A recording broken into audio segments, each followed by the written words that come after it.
नमस्कार दोस्तों, हाल ही में एक खबर बड़ी जमकर आ रही है कि स्वीडन के deputy prime minister Ebba Busch ने एक बड़ा बयान स्वीडन में रहने वाले मुसलमानों के लिए जारी कर दिया है कि अगर आप स्वीडन के वैल्यू को अडॉप्ट नहीं कर पाते हैं तो आप स्वीडन छोड़कर चले जाएं। यानी कि मुसलमान अगर स्वीडन में रहना चाहते हैं तो स्वीडन देश के निजी तौर तरीके को अपना कर रहना होगा। वो अपनी मनमानी नहीं कर सकते, नहीं तो उन्हें स्वीडन छोड़कर जाना होगा। अब्बा बुश के इस घोषणा से मुसलमानों में एक खलबली सी मच गई है, खासकर पाकिस्तानी टीवी चैनल्स और वहां के मौलवियों में। वे ये भूल गए कि अब्बा बुश को ये घोषणा स्वीडन में इमिग्रेंट बनकर रहने आए मुसलमानों के गलत हरकतों के कारण करना पड़ा। आइए देखते हैं पाकिस्तान के दूसरे मीडिया के लोग इस बारे में क्या कहते हैं। स्वीडन में जो कुछ हुआ है ये तो मुसलमानों के लिए बिल्कुल ही नाकाबिले बर्दाश्त है। इसके अलावा क्या किया जा सकता है? आलमी इस्लाम में इस पर इस वक्त बहुत बेचैनी है। स्वीडन वाक़े पर पाकिस्तान भर में भी मुजाहरे जारी हैं। अवाम ने स्वीडन की मसनूआत का बॉयकॉट और स्वीडन के सफ़ीर को मुल्क बदर करने का मुतालबा कर दिया। अब ये नारे यहाँ पे लग रहे हैं कि से नो टू इस्लाम, स्वीडिश ज़बान में वो लगा रहे हैं नारे के इस्लाम को स्वीडन से निकालो। ये पेरिस में भी मुसलमानों के खिलाफ नारे लगे कि मुसलमानों को निकालो यहाँ से। स्वीडन की डिप्टी प्राइम मिनिस्टर ने सिर्फ ये नहीं कहा कि आप वैल्यूज अडॉप्ट करें और वरना यहाँ से चले जाएं। उन्होंने ये भी कहा है कि what are you doing with Sweden, आप स्वीडन को डिस्ट्रॉय कर रहे हैं। उन्होंने स्वीडन की deputy prime minister Ebba Busch ने ये कहा है मुसलमानों को, स्वीडन में रहने वाले मुसलमानों को, कि तुम लोग स्वीडन को तबाह कर रहे हो, ये तुम लोग स्वीडन के साथ क्या कर रहे हो। और साथ में उन्होंने कहा कि उनको और उनकी जो कम्युनिटी यानी जिनका वो मुल्क है, वहाँ के रहने वाले, वो ऑप्रेस्ड फील करते हैं।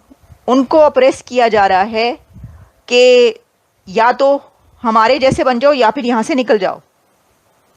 और ये कौन कर रहा है? ये मुसलमान कर रहे हैं वहाँ के।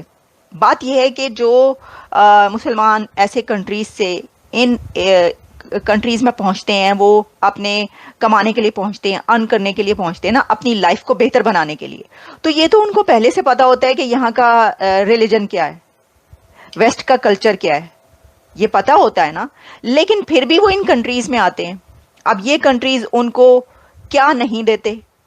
उनको बेटर लाइफस्टाइल देते हैं, उनको एजुकेशन देते हैं, उनके बच्चों को एजुकेशन देते हैं। वेस्ट के स्वीडन से लेकर अमेरिका तक, यूके तक, ये जितने वेस्ट के कंट्रीज हैं, यहाँ पर जितने दूसरे कंट्रीज से, पाकिस्तान से लेकर और जितने भी साउथ एशिया, एशियन कंट्रीज जहाँ जहाँ से मुसलमान यहाँ पर आकर बसे, उन सबको बहुत बेहतर लाइफ उनकी अपने कंट्रीज की निस्बत मिली। अगर ना मिलती तो वापस चले जाते ना, लेकिन उनको उससे बहुत बेटर लाइफ मिल गई। उनके बच्चों को एजुकेशन दी गई। उनको क्या नहीं दिया गया? फ्रीडम दी गई, फ्रीडम ऑफ एक्सप्रेशन दिया गया। लेकिन उस फ्रीडम ऑफ स्पीच का अगर गलत फायदा उठाया गया तो वो फिर गलत है। अच्छा, जब कंट्रीज में आप ऐसे किसी पहुंचते हैं तो चाहे वो कोई भी कम्युनिटी से ताल्लुक रखने वाले लोग हों, वो मुस्लिम्स हों, वो हिंदूज हों, वो कोई पारसी हों, वो जूस हों, किसी भी रिलीजन से ताल्लुक रखने वाले लोग जब किसी कंट्री में पहुंचते हैं, वहाँ पर रेजिडेंस इख्तियार करते हैं, सिटीजनशिप ले लेते हैं, तो फिर उनको इंटीग्रेशन करना ही पड़ती है, इंटीग्रेट होना पड़ता है उस सोसाइटी के अंदर, उनकी नॉर्म्स को अडॉप्ट करना पड़ता है। लेकिन मैं आपको एक बात बताऊं, जो लोग ये कहते हैं ना कि देखो भाई मुसलमान के, अब हम उनके जैसे कपड़े पहन लें, अब हम उनकी लैंग्वेज यूज करना शुरू कर दें, ऐसा नहीं है, वो गलत कहते हैं। इन कंट्रीज में कभी भी ऐसा नहीं हुआ कि जानबूझकर जबरदस्ती कहा गया हो कि तुम हमारे जैसा लिबास पहनो, तुम हमारी लैंग्वेज अडॉप्ट करो, तुम ये करो। बहुत आज़ादी दी जाती है हर तरह का। तो हम इन कंट्रीज में अब ये देखते हैं, यूके में भी कितने ही सिटीज है कि जिसके अंदर हम ये देखते हैं कि हर तरफ जो है, जो वो डर के रहते हैं, जो वाइट हैं वो डर के रहते हैं, बाकी जो है वो धड़ल्ले से अपने उस पर कर रहे होते हैं। अच्छा, अब कोई नहीं रोकता आपको, जो जायज हद तक होते हैं ना राइट्स, उन पे कोई नहीं रोकते यहाँ पर राइट्स के हवाले से। आपने अब लंबी लंबी लाइनें लगानी है एम्बेसीज के बाहर, पासपोर्ट्स 7-7 लाख बनने के लिए जाएंगे 1 महीने के अंदर, क्योंकि आपने बाहर आना है। और साथ में आपने ये कहना है कि चौधराहट भी अपनी बरकरार रखनी है, वो जो माचो स्टाइल है आपका, माचो मैन बन के रहना है कि हमारी मानी जाएगी इन कंट्रीज में भी, बेशक उनकी मेजोरिटी हम मानेंगे। अपने कंट्री में आप ऐसा कर सकते हैं। लास्ट में आखिरी सवाल करूंगी, जिन लोगों को इस पर एतराज है, मेरा सवाल उस पर है, पाकिस्तान में अगर आपके मुल्क में आकर आपके मजहब के खिलाफ पाकिस्तान में कोई इस्लाम के ख़िलाफ़, कोई आपके किसी कानून के ख़िलाफ़, कोई आपके किसी जो है ब्लास्फेमी के कानून के ख़िलाफ़ आके प्रोटेस्ट करेगा, आप उसको छोड़ देंगे? आप सोचें, आप क्या करते हैं? आप तो मार देते हैं, हजूम जमा होता है, मार देता है। जहाँ पर भी इंसान रहता है या जिस मुल्क में जाता है तो वहाँ का जो लॉ एंड ऑर्डर होता है उसको फॉलो करना बहुत ज़रूरी होता है। आप लोगों का, हमारे जो आप ये जिन लोगों की बात हो रही है ना, ये लोग सिर्फ मुसलमान नहीं, हमारे पाकिस्तानी मुसलमानों की बात हो रही है। हमारे यहाँ जो है ना, मज़हब को एक पता नहीं जुनूनियत के तौर पर देखा जाता है, जज्बा कहा जाता है अजीब सा। अब उनके मुल्क में जाके ये जज्बा दिखा रहे हो, आप पहले अपने मुल्क में तो ये रूल ला के दिखाओ। आपका इस्लामी मुल्क है, अगर आप यहाँ पे ये डिमांड करते हो तो एक मानी भी जानने वाली बात है कि आपका मुल्क जो है ना इस्लामी है, तो वहाँ पे इस्लामी कानून होना चाहिए।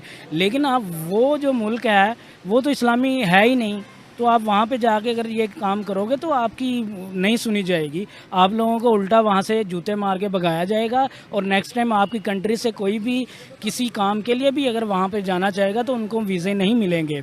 इसी तरह, क्योंकि इसी तरह हमारे मुसलमानों की, पाकिस्तानी मुसलमानों की ये हरकतें इतनी ज़्यादा हो गई हैं जिसकी वजह से बहुत सी कंट्री जो है ना वो हमें क्या नाम है, गेट आउट का ट्रेंड चलाती है। बहुत से मुल्क हमें निकाल देते हैं, और हमारे जो लोग हैं उन लोगों के काम भी ये हैं, वो वहाँ पे जाके मुख्तलिफ़ किस्म के जो लॉ है उससे ब्रेक करते हैं।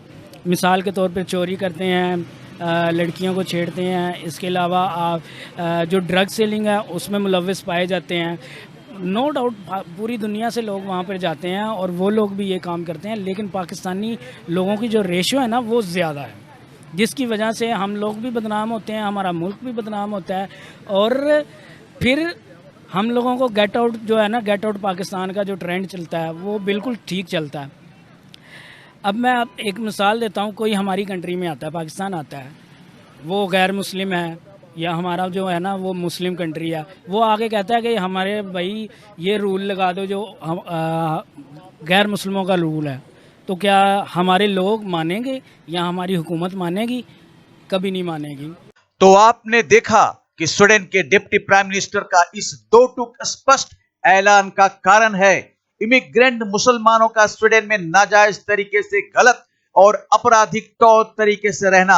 स्वीडन की जो अपनी संस्कृति, वहां के मूल निवासियों का अपने देश के साथ जुड़ी जड़ें, और सर्वोपरि स्वीडन देश का जो मूलभूत वैल्यू वहां के मूल निवासियों में है, उसको आए हुए इमिग्रेंट मुसलमान अपनी बेजा हरकतों से तहस नहस करते हुए पूरे देश में एक अस्थिरता पैदा कर रहे हैं।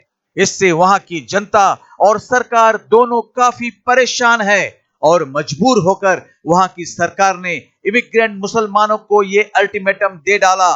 इमिग्रेंट मुसलमानों की ये घटिया हरकत सिर्फ स्वीडन तक ही सीमित नहीं है, यह जहरीला आग यूके से लेकर जर्मन, फ्रांस, ऑस्ट्रेलिया और बहुत सारे वेस्टर्न कंट्री तक में पहुंच चुका है।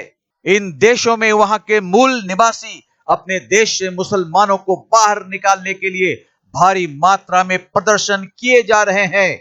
मजे की बात यह है कि मिडिल ईस्ट के अमीर मुस्लिम देश के लोग इमिग्रेंट बनकर वेस्टर्न कंट्री में रहने नहीं जाते, रहने जाते हैं पाकिस्तान, और पाकिस्तान जैसे विश्वासघाती मुस्लिम भिखमंगा देश के लोग जिनमें ईमान होता ही नहीं है।